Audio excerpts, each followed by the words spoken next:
bertempat di kastil terbengkalai yang memiliki bahaya tingkat es. Yayoi memberitahu ciri-ciri bahaya tingkat es ke atas dari pengalamannya. Persamanya adalah, jika sudah mengikuti permainan yang dibuat makhluk tersebut, kau akan terus bermain, terjebak dalam permainan tersebut, atau lebih parahnya terkena kutukan selamanya. Mendengar hal itu, Kei ragu untuk melanjutkan penelusuran. Namun, dia kembali yakin karena mereka sudah sering melewati hal yang seperti itu selama ini.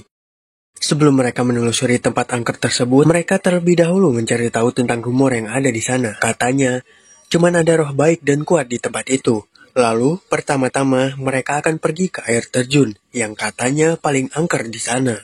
まずは、最もヤバいとされる、勉強に来る者以外を、二度と冷やかしで来ないに。いざ。 Ya, tiba-tiba ada nenek peot di belakang. Karena Yayoi bilang akan ke air terjun, maka nenek itu akan mengantarkannya. Sebelum itu, Yayoi meminta Kei membaca lanjutan rumor yang ada. Beginilah ceritanya. Pertama, ada lebih dari 10 roh prajurit yang gugur. Wanita dan anak-anak berkeliaran. Kedua, suara langkah kaki yang tak dikenal. Ketiga, di sekitar air terjun dan kastilnya terasa seperti dilihat banyak hantu, ditambah suara tangisan dan rintihan wanita. Keempat, ada suara hentakan tongkat Hakara. Kelima, di atas air terjun ada aura yang sangat kuat. Dan yang terakhir, muncul nenek-nenek saat tengah malam. Mungkin nenek-nenek inilah yang disebutkan. Walaupun mereka tahu itu bukan manusia, mereka akan tetap mengikutinya. Saat berjalan, nenek itu bercerita tentang kisah pada kastil tersebut, di mana pada zaman Ajushi Momoyama, kastil ini hancur dalam waktu sehari. 1000 orang prajurit di sini diserang oleh 15.000 prajurit musuh tanpa pandang bulu. Mereka memenggal para wanita, lalu menggantungnya untuk mematahkan semangat prajurit di tempat lain. Lalu, mereka dibunuh secara massal, dan para masyarakat yang masih hidup lebih memilih menusuk lehernya sendiri daripada kepalanya digantung tepat di depan keluarganya. Lalu terjun dari atas air terjun tersebut, sampai air sungainya berwarna merah darah 3 hari 3 malam. Kemudian sebelum melanjutkan perjalanan, Yayoi memberikan boneka roh yang biasa dia bawa untuk melindungi Kei, karena dia masih mempunyai pegangan yakni jari patung yang sebelumnya didapatkan, dan tiba-tiba seperti ada yang memegang Kei. Mereka pun melanjutkan perjalanan.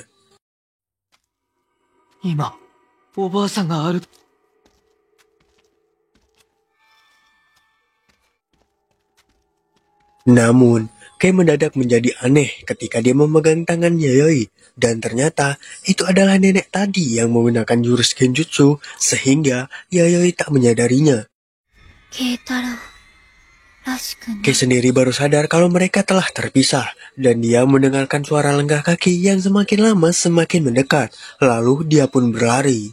Di samping itu, Eko yang baru saja beres mengejarkan tugas melihat posisi Kei yang tak dapat dijangkau. Sepertinya alat pelacaknya rusak. Sementara itu, Yayoi telah dijatuhkan oleh nenek tersebut, dan Kei sendiri yang masih mencari Yayoi merasakan kedatangan banyaknya roh di sana.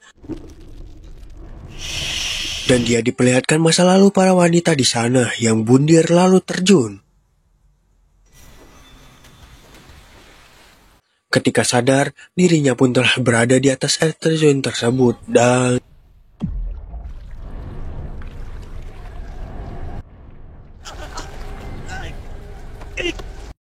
Ya, ternyata semua itu ilusi. Akan tetapi, dia mendapatkan luka kutukan di lehernya. Noroi?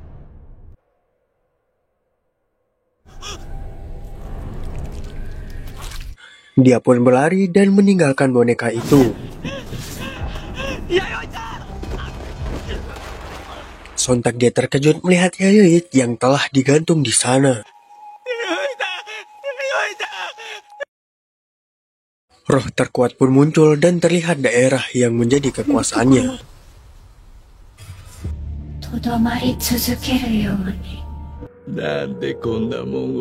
Ya, Yayoi masih hidup. Jari itu bergerak dengan sendirinya, padahal Yayoi belum tersadarkan dari genjutsu. Namun ketika dia mendengar jeritan Kei yang memanggil dirinya, dia pun tersadar, lalu menyerang balik.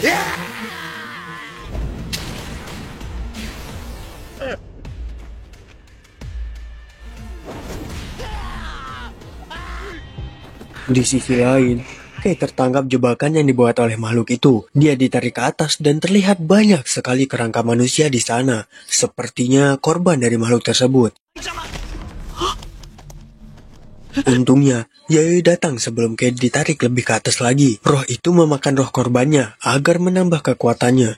Sehingga Yayoi mengeluarkan roh tamatan sekolah yang baru saja tamat semalam. Dan peperangan antar roh pun dimulai.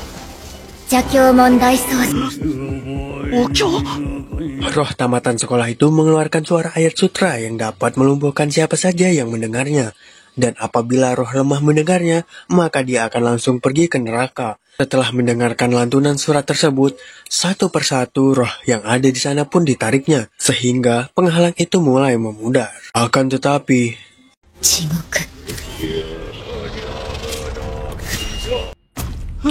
dia melawan dengan memenggal kepalanya, namun itu tak menghentikan roh tamatan sekolah tersebut.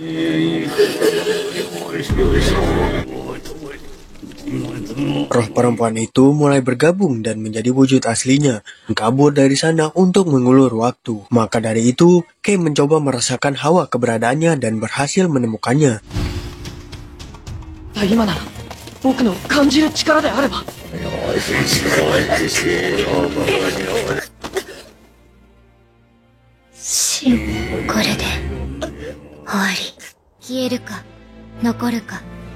Ya, akhirnya mereka berhasil menangkap hantu wanita itu. Namun, Kei terpengaruh dengan lantunan roh tamatan sekolah tadi, sehingga Yayoi harus mencolok tenggorokannya menggunakan jari patung itu agar bisa menghentikan pengaruhnya. Namun, itu tak bertahan lama, sehingga Kei diminta untuk segera menyegel roh tersebut.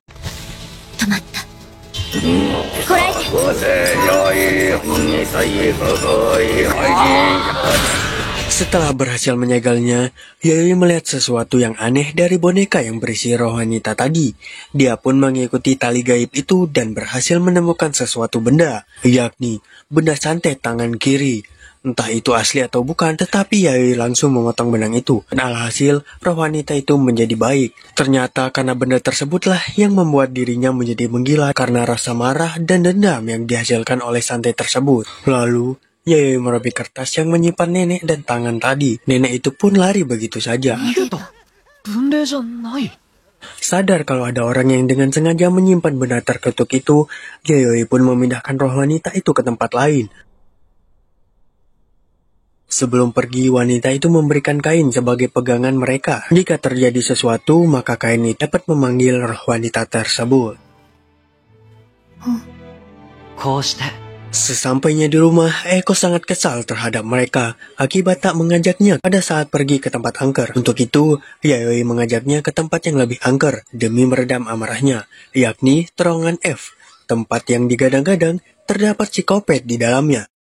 Yayoi mengeluarkan tangan santet yang ditemukannya kemarin. Ternyata dia bawa pulang. Mereka pun kebingungan bagaimana cara menyimpannya. Karena kalau polisi datang, maka mereka akan terkena masalah. Jadi Eko mengusulkan untuk jalan-jalan sambil mencari tempat untuk menyembunyikan tangan itu. Di sisi lain ada orang yang sedang mengecek lokasi air terjun dan menyiksa hantu nenek tersebut. Ya, orang inilah yang menyimpan santet di sana. Karena roh nenek itu tak becus menjaga tempat itu, maka pria itu pun memusnahkannya. Entah siapa mereka, tetapi mereka sangat membutuhkan tangan tersebut untuk melancarkan misi mereka. Dan saat ini mereka sedang mencari wadah yang sangat kuat, alias manusia, untuk roh suci yang akan lahir. Dan roh yang sedang mereka bicarakan itu adalah Kubo. Embrio yang tak lama lagi akan melahirkan sosok roh terkuat di muka bumi. Kubo sempat datang ke tempat roh Kishimojin. Sampai saat ini belum ada bentrok di antara mereka. Mungkin itu akan terjadi suatu hari nanti.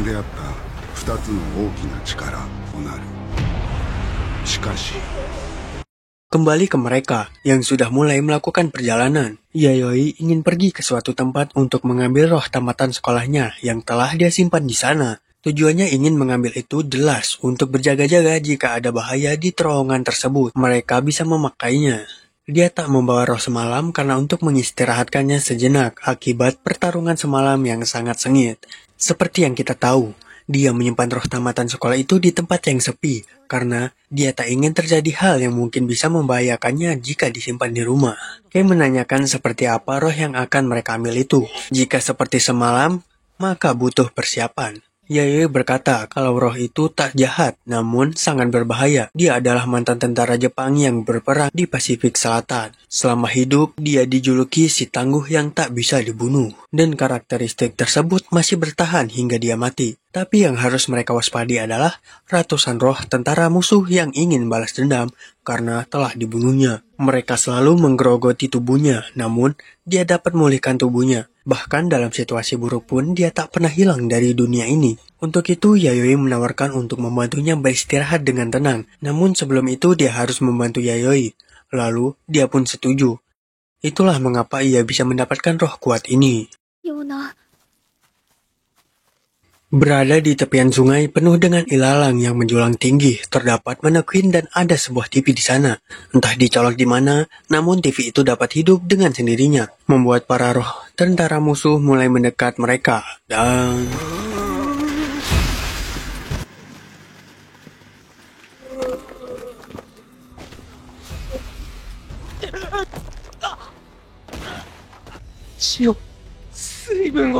untuk itu Eko memberikan sedikit kontribusi karena dia tak mau lagi menjadi beban dengan mengambil roh tersebut yang berada di kepala manekuin itu.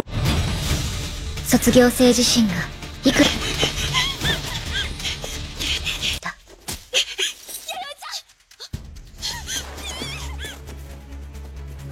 それをこっち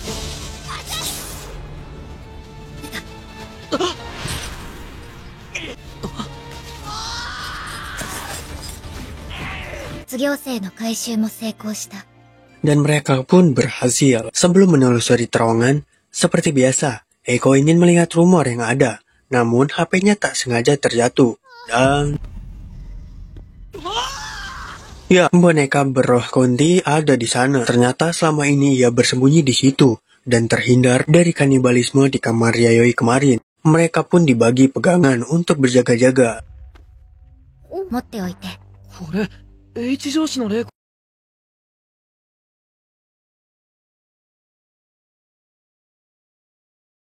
Non dulu di warung teh dekat sini pernah terjadi insiden di mana satu keluarga diserang oleh perampok berkampak dan yang sering menampakkan diri adalah korbannya itu. Saat berbincang seperti ada yang aneh dengan Eko, yang ternyata setelah mereka masuk ke terowongan, Eko yang asli masih di luar. Lalu tiba-tiba ada seorang yang keluar dari terowongan itu menghampiri Eko asli. 2人ちゃん。 Dia adalah Ana, seorang YouTuber yang sangat suka menjelajah ke tempat angker untuk kontennya. Eko menanyakan apa dia melihat kedua orang itu. Dia pun mengiyakannya dan mengajak Eko ke dalam untuk menyusul mereka. こんな時間に人いたら驚くよね。 Saat di dalam, Ana menceritakan tentang rumor hantu psikopat yang ada di sana. Ada hantu yang sering mengejar korbannya di dalam terowongan, lalu memutilasi tubuh korbannya. Tak terasa mereka pun sudah ke ujung terowongan. Akan tetapi, setelah berjalan menuju keluar, mereka tetap masih di dalam terowongan. Dengan kata lain, itu hanyalah ilusi yang seperti sudah di ujung terowongan. Karena bingung, mereka memutuskan untuk kembali. Sebelum itu, Ana melihat sesuatu yang percis seperti organ dalam manusia. Lagi-lagi mereka menemukan ilusi, yang berarti jelas kalau mereka telah terjebak di terowongan itu. Di samping itu, Kei baru sadar kalau yang bersama mereka itu bukanlah Eiko. Yayoi bilang sejak awal yang berbicara denganmu bukanlah Eiko. Karena Eko telah dibawa roh lain ke suatu tempat, maka dia membiarkan roh itu mungkin dia akan menunjukkan jalan tempat Eko berada. Sementara itu, dengan sengaja Ana melanjutkan cerita seramnya tentang hantu psikopat tadi. Dia memotong kaki korbannya agar tak bisa lari, lalu tangannya agar tak bisa melawan, dan dia mengeluarkan organ korbannya sebelum dia mati. Saat korbannya memohon untuk dibunuh itulah, psikopat itu dengan sengaja menguliti wajahnya dan memakai kulit itu di depan korbannya. Terus dia membelah kepala si korban. Yang tak lain, itu adalah cerita Ana itu sendiri. Dulu sahabatnya memberanikan diri untuk datang menyelamatkannya.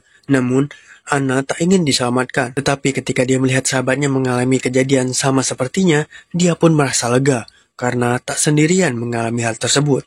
Sehingga dia membawa Eko ke sini untuk membuatnya menjadi korban selanjutnya.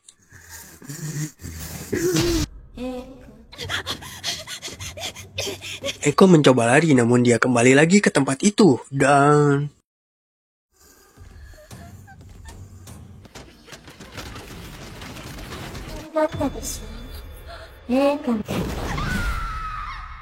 Untungnya berkat boneka pengganti dia dapat terhindar dari serangan awal. Namun ini belum berakhir, sehingga Kei yang sadar kalau Eko berada di terowongan lama segera ke sana. QF トンネルの方。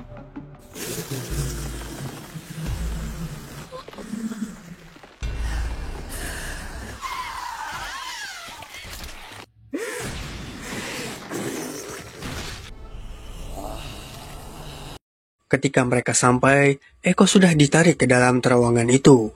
Dan si Kope tersebut dengan sengaja mengundang mereka untuk masuk ke sana. Yayoi bilang kalau mereka tak bisa melawannya di dalam. Maka dari itu, hindari serangannya dan membawa Eko keluar, lalu mereka bisa melawannya. Iko. Baru saja memasuki terowongan itu, Kei matanya dicolok oleh roh psikopat.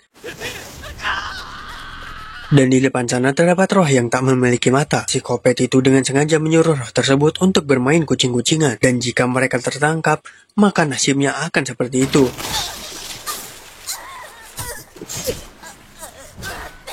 Mereka pun berlari dan menemukan Eko yang sedang diikat. Di sana terdapat banyak sekali muka korban psikopat tersebut. Karena terlalu berbahaya, mereka pun segera berlari keluar terowongan tersebut.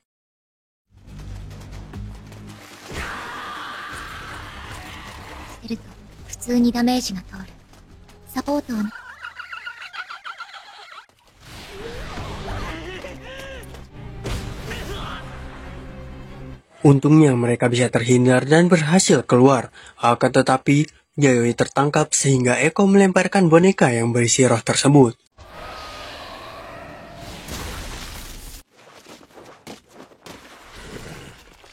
Setelah mereka berada di luar, tampak psikopat itu habis memakan roh tadi.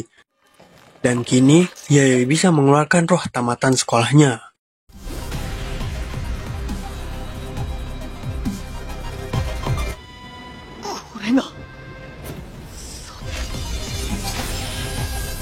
Sersan yang terpenjara siap melawan psikopat.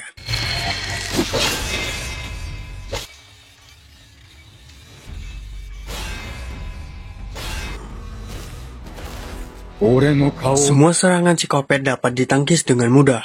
Karena efek dari kutukan roh tamatan sekolah sangat berbahaya, mereka pun segera menjauh. Karena barang siapa yang dalam wilayahnya akan merasakan kepedihan, perih, dan siksaan sewaktu hidup tentara itu, sampai musuhnya meminta mohon untuk dibunuh. Sehingga saat tahap pertama dikeluarkan, psikopat itu menjadi kurus. Namun dia masih bisa melawan sampai Sersan terluka.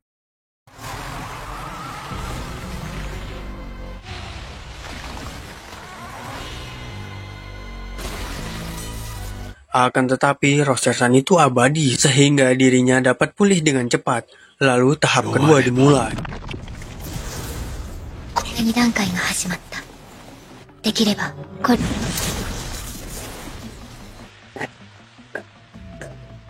Psikopat itu memakan para roh pasukannya untuk memulihkan tenaga. Dan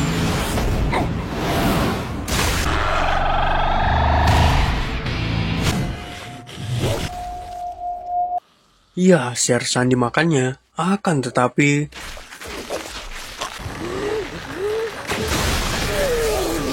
karena belum terbunuh juga, Sersan menggunakan tahap ketiganya. Di samping itu, mereka bertiga masih berlari untuk menghindari ruang lingkup jurus itu. Namun, kaki Kei masih berada di lingkarannya, sehingga mereka berdua menariknya. Saat dilihat, mukanya sudah kurus kering. Tahap ketiga itu menyebabkan semua roh menghisap darah psikopat sampai kering, sehingga dia meminta untuk dibunuh.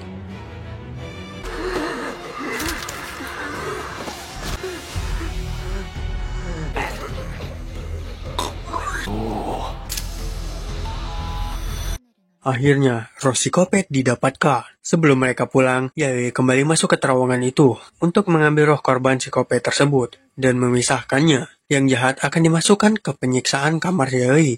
Lalu, mereka pun pulang. Akan tetapi, roh Ana yang sedari tadi menempel di Eko sengaja menekan gas mobil karena tak terima mereka bisa selamat. Dengan sigap, Yayoi menyiramnya menggunakan garam dan memasukkan roh Ana ke kertas lalu diberikan kepada Eko. Mereka pun pulang.